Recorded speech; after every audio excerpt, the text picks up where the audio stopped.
face à face impressionnant de roches et de métal. Duo exceptionnel quand les alpinistes côtoient les hommes du chantier. Depuis 2 ans, ils ont investi l'Aiguille du Midi avec la construction de ce tube, un pipe de 32 mètres de long qui permettra aux visiteurs de circuler librement autour du piton central. C'est un labyrinthe, l'Aiguille du Midi. Un labyrinthe de galeries creusées dans le rocher, de labyrinthes de terrasses extérieures. Et il est important pour nous que le client puisse se situer facilement sur le site pour pouvoir vraiment profiter de l'ensemble de ce qu'il peut visiter et contempler sur le site. À 3777 mètres d'altitude, les contraintes climatiques et géotechniques sont importantes. À commencer par la neige.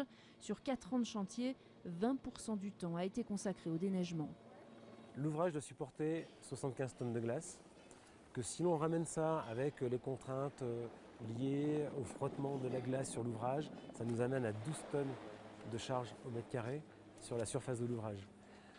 Pour cela, il a fallu bien sûr construire un ouvrage avec une forme appropriée, d'où la forme tubulaire, concevoir des ancrages capables de reprendre à la fois le poids de la glace, le poids de la structure, et tout ça nous amène aujourd'hui à un ouvrage qui va être supporté par un ancrage béton qui fait près de 400 tonnes.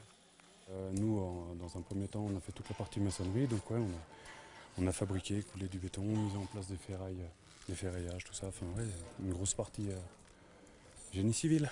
On est là, quoi. On est face au Mont Blanc, on travaille. Enfin, il n'y a pas meilleur bureau, on va dire. Un bureau avec panorama à 360 degrés sur le massif du Mont Blanc. Un terrain de jeu unique pour la Compagnie du Mont Blanc qui a investi 18 millions d'euros sur 5 ans pour l'une des attractions les plus fréquentées des Alpes.